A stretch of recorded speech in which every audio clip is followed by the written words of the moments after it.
Simpleng-simple lang po ang lutuin natin mga kaibigan. Napakadaling lutuin, mabilis din kainin. Ang mga ricado naman ay napakadaling hanapin at palagay ko'y kayang-kaya ng pang-araw-araw nating panggastos. Bukod dyan, masasarapan po talaga kayo. Aba, ang mainam nito ulam na, pulutan pa. Kalahating tasa ng harina, konting asin, konting paminta. Maglagay po tayo ng curry powder, isang kutsarang curry powder. Itodo na natin to. Lagyan po natin ng isang itlog. Kung meron po kayong garlic powder, maglagay po kayo. Haluin po natin yan. Parang kulang, maglagay pa po tayo ng isang itlog. Diretso po ang halo. Maglagay po tayo ng 2 kutsarang tubig at haluin po natin ang haluin hanggang magkasama-sama ang ating mga ricado. Yun lang. Painit po tayo ng mantika. 4 na kutsara ng mantika o mas marami. Mainit na po, sinubukan ko. Iprito po natin ating repolyo. Kung konti lang ang mantikang ilalagay nyo, huwag nyo bang itotodo lahat at hindi po magiging malutong. Dapat anda-anda lang. O yan na muna.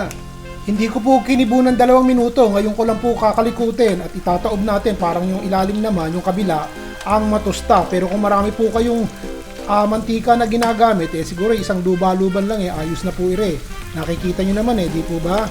Yun. Kung ito po yung pang negosyo nyo, damihan nyo na po yung mantika, pambahay ng po Tostado na. Ganyan po Huwag nyong lulutuin ng kulang sa oras at hindi magiging matusta. Labsak po ang daratnan ng inyong repolyo. Hindi maganda. Tignan nyo. Ganire. Sunod ko na po ito at lulutuin din natin ng ganoon. Hindi ko na po ipakikita sa inyo at bibilisan ko. Nakasayado lang po ng oras. Kung ipakikita ko ganun din naman ang aking ginawa. Basta hahanguin ko po ito pagkatapos matusta ng 4 hanggang 5 minuto. Walang natira. Okay na okay. 1/4 kilo lang po repolyo yung ginamit ko. Hahanguin ko na po. Okay na po sa aking iriya. Lalagay ko po sa salaan. Lagi ko sinasabi, wala namang kapararakan kung nilagyan nyo ng harina at itlog kung hindi nyo po tutustahin. So, kinakailangan talagang tostado, katulad ni Reo. Ganda. Patayin ko muna yung apoy at tatanggalin ko po itong ating kawali at isasalin ko po ang ating repolyo din sa ating salaan. Mainam po na damihan nyo na ang mantika. Huwag pong 4 na kutsara ng mantika katulad ng binanggit ko kanina dahil hindi po sapat. Damihan nyo, siguro po 1 tasang mantika ang ilagay nyo para maging ganire. O hayaan po nung tumulo yung mantika at hindi natin kinakailangan yung natirang mantika din sa repolyo. O ito po yung konting mantika na lamang, 2 kutsara. Marami pong bawang.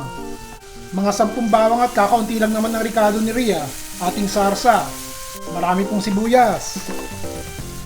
Isang malaking sibuyas po. O igisa natin yan. Kapag mabango na isusunod natin yung ricado.